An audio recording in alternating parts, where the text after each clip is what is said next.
አሜሪካውያኑን ያስጨነቁትና ስጋት ውስጥ የከተቷቸው አዲሶቹ ፍጥረቶች ሳይንስ መረዳት ያቃተው ምስጢራዊው እውነት ዓለምን ያስጨነቁት የብዙ ምስጢሮች ቁልፍ ናቸው ተብለው የሚታሰቡት በራሪዎቹ አካላት ድብቅ ማንነት። መጽሐፍ ቅዱስ ስለ ጉዳዩ ምን ይላል? የዓለም መንግስታት በተለይም አሜሪካ በእነዚህ አካላት ዙሪያ ለምን በብርቱ ተጨነቀች? ሰላም ጤና ይስጥልን ውድ የጊዜ ቲዩብ ቤተሰቦቻችን፣ እንደምሰነበታችሁ? እንዴት ቆያችሁልን? ሰላም እግዚአብሔር ከናንተ ጋር ይሁን። በዛሬው ዝግጅታችን ዓለምን በብርቱ ያስጨነቁትንና ለሳይንሱ ማህበረሰብ እጅግ ምስጢራዊና እንዲሁም ግራ ያጋቡ እስካሁን ድረስ ምላሽ ያልተገኘላቸው ፍጥረታት ወይንም ደግሞ የሰማይ አካላት ዩፎዎች ማንነትና መጽሐፍ ቅዱስ እንዲሁም ደግሞ የሃይማኖት አባቶች ስለ ጉዳዩ የሚሰጡትን ማብራሪያ ይዘንላችሁ ቀርበናል። እስከ ዝግጅታችን ፍጻሜ ድረስ አብራችሁን ቆዩ።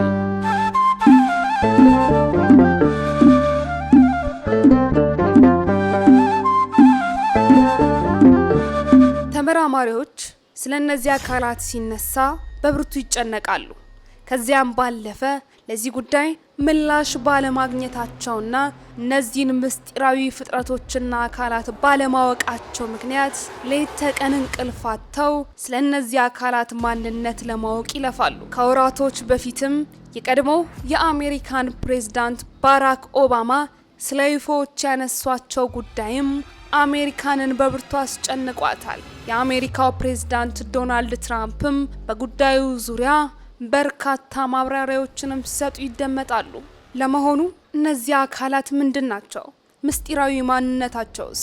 ዩፎ ማለት ያልታወቀ በራሪ ነገር ማለት ነው። በሰማይ ላይ የሚታይ ማንኛውም ነገር በአይን ወይንም ደግሞ በራዳር የተስተዋለ ማንነቱ ወዲያውኑ መታወቅ ያልቻለ ማንኛውም ነገር በሳይንሳዊ አጠራሩ ዩፎ ይባላል። ስለዚህም በዚህም መነሻነት ዩፎ በቀጥታ ትርጉሙ የባዕድ መንኮራኩር በመባል የሚታወቅ ሲሆን በቀላሉ ማንነቱ ያልታወቀና ምስጢራዊ ነገር እንደሆነም ተመራማሪዎች ያክሉበታል።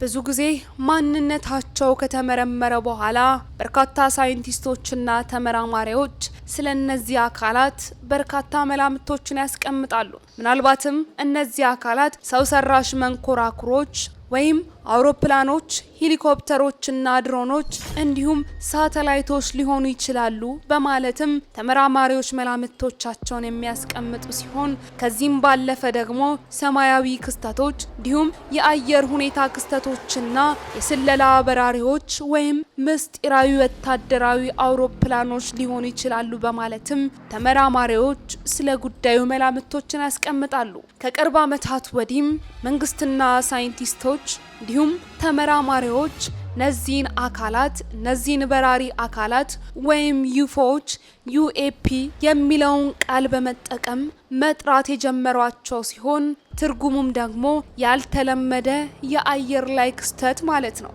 ይህ አዲሱ ቃል ሰፋ ያለ ትርጉም ያለው ሲሆን በአየር ላይ ብቻ ሳይሆን በውሃ ውስጥ ወይንም ደግሞ ከውሃ ወደ ምድር ሲገቡ የሚታዩ ያልተለመዱ ነገሮችንም እንደሚያጠቃልል ይገለጻል። ይህ ስያሜም ጉዳዩ ምን ያህል አስጨናቂ እንደሆነ ለማወቅና እነዚህ በራሪ አካላት በሰማይ ላይ ብቻ የተገደቡ ሳይሆኑ ወደ ምድር ወርደው ወደ ውሃዎች ጭምር ዘልቀው የሚገቡ አካላት ስለመሆናቸውም ለመጠቆም እንደሆነ ሳይንቲስቶች ይገልጻሉ። እነዚህ ሳይንስ እስካሁን ድረስ መልስ ያላገኘ ሲሆን ትልቅ ጥያቄንም የፈጠሩ ምስጢራዊ አካላት ስለመሆናቸውም በተለያዩ ጊዜያቶች ይገለጻሉ። ሳይንስ ስለ ጉዳዩ መላምትን ከማስቀመጥ በዘለለ እውነታውን ግን ማወቅና መረዳት አልቻለም። ሳይንቲስቶች አጽናፈ ሰማይ እጅግ ሰፊ በመሆኑ በሌላ ፕላኔት ላይ በሆነ መልኩ ሕይወት ሊኖር እንደሚችልም ያምናሉ። ነገር ግን ይህ እምነት እንጂ ማስረጃ አልተገኘለትም። እንዲሁ በጉዳዩ ላይ የዓለም መንግስታትና በተለይም አሜሪካ ትኩረት ሰጥታ መስራት ከጀመረች ሰንበትበት ብላለች። መንግስታዊ የምርምር ተቋማትና እንዲሁም ባለስልጣናቱ ስለ ጉዳዩ ዝምታን አልወደዱም። እንደ አሜሪካ ያሉ መንግስታት ስለ ዩፎዎች ክስተቶች በይፋ እያጣሩም ይገኛሉ። ይህንንም የሚያደርጉት ለደህንነት ስጋት ሊሆኑ የሚችሉ ለምሳሌ የሌላ ሀገር የስለላ አውሮፕላኖች ክስተቶች ሊሆኑ ይችላሉ በማለትም እንደሆነ ይገመታል። ዩፎዎች ለመሆኑ እነዚህ አካላት ወደ ምድር መጥተው ያውቁ ይሆን? ለመሆኑ እነዚህ አካላት ወደ ምድር መጥተው ያውቁ ይሆን? ይህ ሌላኛው ሳይንስንና ተመራማሪዎችን ግራ ያጋባ ጥያቄ ነው። ይህ ጥያቄ ሰዎችን ወይም ተመራማሪዎችን ለዘመናት ሲጠይቁት የቆዩት ጉዳይ ሲሆን ነገር ግን እስካሁን ድረስ ለጥያቄው ምላሽ አልተገኘም። ቢሆንም ግን በርካታ አስደሳች ያልተረጋገጡ ሪፖርቶችና እንዲሁም ምርምሮች ስለነዚህ አካላት በስፋት ማተታቸው አልቀረም። የአሜሪካ መከላከያ ሚኒስቴር ወይንም ደግሞ ፔንታጎን ከ1945 ጀምሮ የነበሩትን ሁሉንም የዩፎ ምርምሮች በማጣራት በ2024 መጋቢት ወር ላይ አንድ አጠቃላይ ሪፖርት አውጥቶ እንደነበር ይታወሳል። ይህ ሪፖርት በጣም ግልጽ የሆነና ቁልፍ መደምደሚያ ላይ መድረስ ችሏል። እስካሁን ድረስም የተደረጉ ምርምሮች የዩፎ ክስተቶች ከምድር ውጭ የሆኑ ቴክኖሎጂ መሆናቸውንም የሚያረጋግጥ ምንም አይነት ማስረጃ እንዳልተገኘ ፔንታጎን ይገልጻል። አብዛኛዎቹ ያልተለመዱ ክስተቶችም በቅርበት ሲጠኑ እንደ ምስጢራዊ ወታደራዊ አውሮፕላኖች፣ የስለላ ፊኛዎች ወይንም ደግሞ የተፈጥሮ አየር ክስተቶች ያሉ ተራ ነገር መሆናቸውንም እየተገለጸ ይገኛል። ነገር ግን ይህ የፔንታጎን ማረጋገጫና ማስረጃ ለባለስልጣናቱ ዛው ፔንታጎን ላይ ለሚሰሩ አካላት ጭምር የተዋጣ አይመስልም። የቀድሞ የፔንታጎን ባለስልጣንም በዚህ ጉዳይ ላይ ምስክርነታቸውን እንዲህ ሲሉ ይሰጣሉ። በ2017 ዓ.ም የፔንታጎን የዩፎ ጥናት ፕሮግራም መሪ የነበሩት ሉዊስ ኤዜንዶ ከምድር ውጪ ህይወት መኖሩን አመልካች አሳማኝ ማስረጃ እንዳለም ይናገራሉ። ደርሳቸውም ገለጻ ከሆነ ያልተጠበቁ ያልታወቁ አንዳንድ በራሪ ነገሮች በማንኛውም የሰው ልጅ አውሮፕላን ሊባዛ በማይችል መልኩ ሊታዩ ይችላሉ በማለትም ምስክርነትን ይሰጣሉ። ከዚህም ባሻገር ደግሞ ሌሎች የአሜሪካን የባህር ኃይል ፓይለቶችም ስለ ጉዳዩ ምስክርነታቸውን ከመስጠት አልተቆጠቡም። በ2004 እና በ2014 እንዲሁም እስከ 15 ባለው ጊዜያትም ከራሳቸው አውሮፕላን በላቀ ፍጥነት የሚንቀሳቀሱና እንዲሁም የሚቀያየሩ እንግዳ በራሪ ነገሮችን ማየታቸውን የሚገልጽ ቪዲዮም በይፋ መቅረቡ ትልቅ ውዝግብንም ፈጥሯል። ይህ ብቻ አይደለም። የአሜሪካን የቀድሞ ፕሬዝዳንት የሆኑት ባራክ ኦባማም ስለ ጉዳዩ አዲስ እውነትን ይዘው ብቅ ብለዋል። የቀድሞው የአሜሪካን ፕሬዝዳንት ባራክ ኦባማ ስለ ዩፎዎች በተለያዩ ጊዜያትም ሲናገሩ ቆይተዋል። በቅርቡም የተናገሩት አስተያየት ግን ትልቅ ክርክርንም አስነስቶ እንደነበር የሚታወስ ነው። የቀድሞ የአሜሪካን ፕሬዝዳንት ባራክ ኦባማ በፖድካስት ላይ ተገኝተው የተናገሩት እውነትም በርካቶችን አወዛግቧል። ኦባማ በየካቲት 2026 በብሪያን ታይለር ኮኸር ፖድካስት ላይ በቀረበላቸው ፈጣን የጥያቄ መልስ ክፍል ላይ ዩፎዎች እውነት ናቸው የሚለውን ጥያቄ እውነት ናቸው ሲሉ መልስም ሰጥተዋል። ይህ መልስም በዓለም ዙሪያ ትልቅ ክርክርንና ውዝግብንም ፈጥሮ ነበር። ይህ ንግግርም ከተሰራጨ በኋላ ባራክ ኦባማ በማህበራዊ ትስስር ገጻቸው ላይ ወይም በኢንስታግራም ገጻቸው ላይ ገለጻ በማድረግም ቃላቸውንም አብራርተዋል። ደርሳቸው ገለጻም ከሆነ መልስ የሰጡት በፈጣን ጥያቄና መልስ መንፈስ መሰረት ነው እንጂ በቀጥታ ማረጋገጫ ለመስጠት እንዳልነበረም ስለ ጉዳዩ አብራርተዋል። ባራክ ኦባማ ባደረጉት ማብራሪያና ከዚህ ቀደም በሰጧቸው ቃለ መጠይቆች ላይ ስለ ዩፎዎች ያላቸው አመለካከትም በሶስት ዋና ዋና ነጥቦችም ሲነሳ ይስተዋላል። ፕሬዝዳንቱ ባራክ ኦባማ ስለ አጽናፈ ሰማይ እጅግ ጥልቅ የሆነ እምነት እንዳላቸው ይገልጻሉ።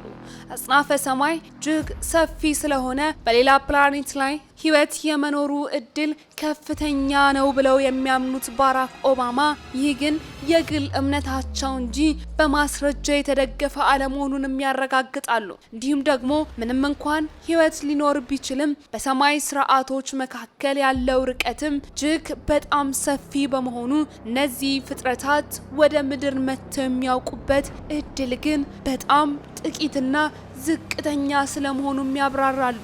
ስለዚህ እነዚህ አካላት ወደ ምድር መጥተው ነበር የሚለውንም ጥያቄ ባራክ ኦባማ ፉርሽ ያደርጉታል። እንዲሁም በፕሬዝዳንትነት ዘመናቸው ከምድር ውጭ የሆነ ህይወትም ከሰዎች ጋር ግንኙነትን ፈጥሯል ወይንም ደግሞ ወደ ምድር መጥተዋል የሚለው ምንም አይነት ማስረጃ እንዳላገኙም አጥብቀው ይናገራሉ።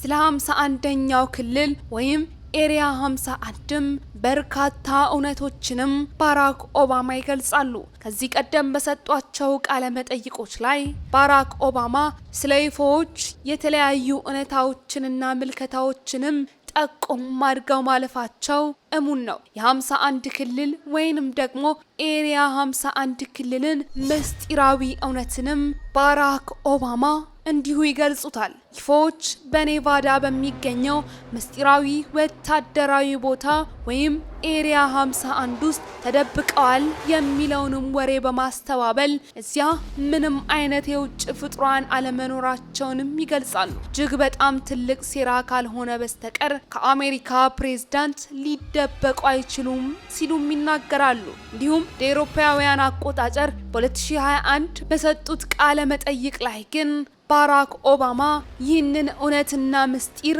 ባልተጠበቀው ምላሻቸው ላይ ግልጽ ያደርጉታል። በሰማይ ላይ የሚንቀሳቀሱ አንዳንድ ነገሮች አሉ። እንቅስቃሴያቸውም በቀላሉ ሊገለጽ የማይችልና ሰዎች ሳይንቲስቶች በቁም ነገር እያጣሯቸው ያሉ ክስተቶች እንዳሉም ያመለክታሉ።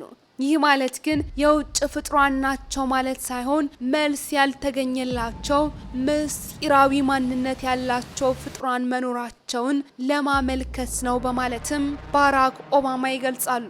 የአሁኑ የአሜሪካን ፕሬዝዳንት ዶናልድ ትራምፕም ስለ ዩፎዎች ማንነት በእጅጉ ያስጨነቃቸው ይመስላል። ለአውሮፓውያን አቆጣጠር በዚሁ ዓመት በ2026 በየካቲት 19 ቀን የቀድሞ የአሜሪካን ፕሬዝዳንት ባራክ ኦባማ ከገለጹት እውነት በኋላ የአሁኑ የአሜሪካን ፕሬዝዳንት ዶናልድ ትራምፕ ዝምታን አልወደዱ። በርካታ የዜና ምንጮችም እንደዘገቡት ከሆነ ፕሬዝዳንት ዶናልድ ትራምፕ በማህበራዊ ትስስር ገጻቸው ላይ ወይም በትሩዝ የሶሻል ሚዲያ ላይ አንድ መግለጫ አውጥተው እንደነበርም ተዘግቧል። የመከላከያ ዲፓርትመንትና ሌሎችም የመንግስት ኤጀንሲዎችም ከዩፎ ወይንም ደግሞ ከዩኤፒ እና ከመሬት ውጭ ህይወት ጋር የተያያዘ ፋይሎችን ለይተው እንዲያወጡም ትዕዛዝንም አስተላልፈዋል። ይህንንም ትዕዛዝ ያስተላለፉበት ምክንያታቸው በዚህ ጉዳይ ላይ በርካታ አካላት ወይንም ደግሞ በርካታ የማህበረሰብ ክፍሎች የማወቅ ፍላጎት እንዳላቸው በመገንዘባቸው መሆኑንም ይገልጻሉ። ትዕዛዙም ለእነዚህ የመንግስት አካላት ይሰጥ እንጂ እስካሁን ድረስ ፋይሎቹን ግን ደፍሮ ይፋ ያደረገ ማንም አልተገኘም። እንደውም ይህ ጉዳይ በፕሬዝዳንት ዶናልድ ትራምፕ ስለ ዩፎዎች ያለው ማስረጃና ፋይሎች ይፋ ይደረግ በተባለ ማግስት 3 ሚሊዮን የሚጠጉ ቅጂዎችና ፋይሎች መሰረዛቸውም ተሰምቷል። ትራምፕ ግን ስለ ዩፎዎች ስለ እነዚህ በራሪና ምስጢራዊ አካላት የራሳቸውን ምልከታ ያስቀምጣሉ። ዶናልድ ትራምፕ ስለ ዩፎዎች እውነት ሲጠየቁም እንዲህ በማለት የግል ምልከታቸውን ይሰጣሉ። እውነት ናቸው ወይስ አይደሉም አላውቅም። በዚህ ጉዳይ ላይ ምንም አይነት አስተያየት የለኝም በማለት ስለ እነዚህ አካላት ያላቸውን ምስጢራዊ እውነት መሸሸግንና መደበቅን ይወዳሉ።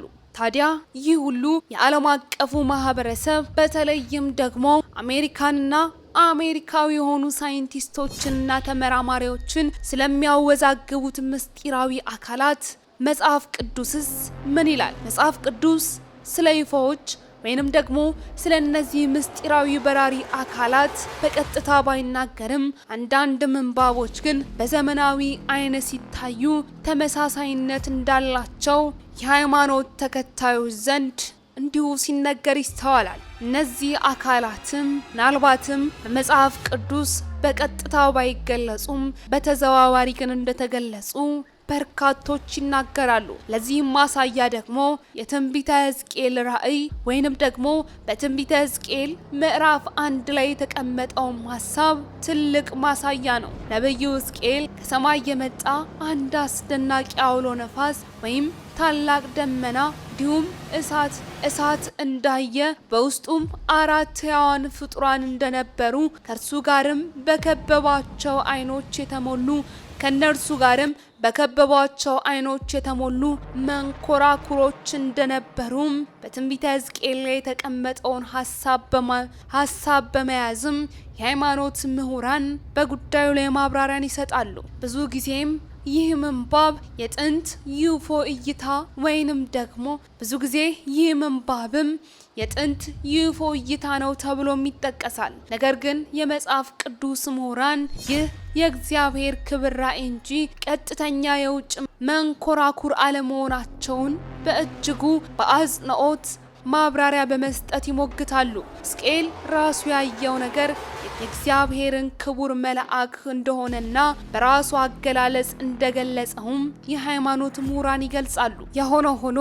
መጽሐፍ ቅዱስ ስለነዚህ በራሪና ምስጢራዊ አካላት ምንም አይነት በቀጥታ የተዛመተ እውነት እንደሌለው ግን በርካታ የሃይማኖት ምሁራን ይገልጻሉ። እንዲሁም ደግሞ የሃይማኖት ምሁራኑ በይፎ ክስተትና በሃይማኖታዊ ልማዶች መካከል ያለውን ልዩነትም በስፋት ያብራራሉ። እነዚህ አካላትም ምናልባት በምድራችን ላይ በሰማይ አካላትም ላይ ሊኖሩም ላይኖሩም ይችላሉ የሚል መላምቶችም በበርካታ የሃይማኖት ምሁራን ዘንድ ተቀምጦ መቋጫውንም ማግኘት ችሏል። ነገር ግን ሳይንቲስቶችና ተመራማሪዎች አሁንም ይህንን ምስጢራዊ እውነት ለመፈልፈልና ለማወቅ ምርመራቸውን ቀጥለዋል። ውድ የጊዜ ቲዩብ ቤተሰቦቻችን በእነዚህ ምስጢራዊ አካላት ዙሪያ እናንተስ ምን አይነት አስተያየትና ሀሳብ አላችሁ?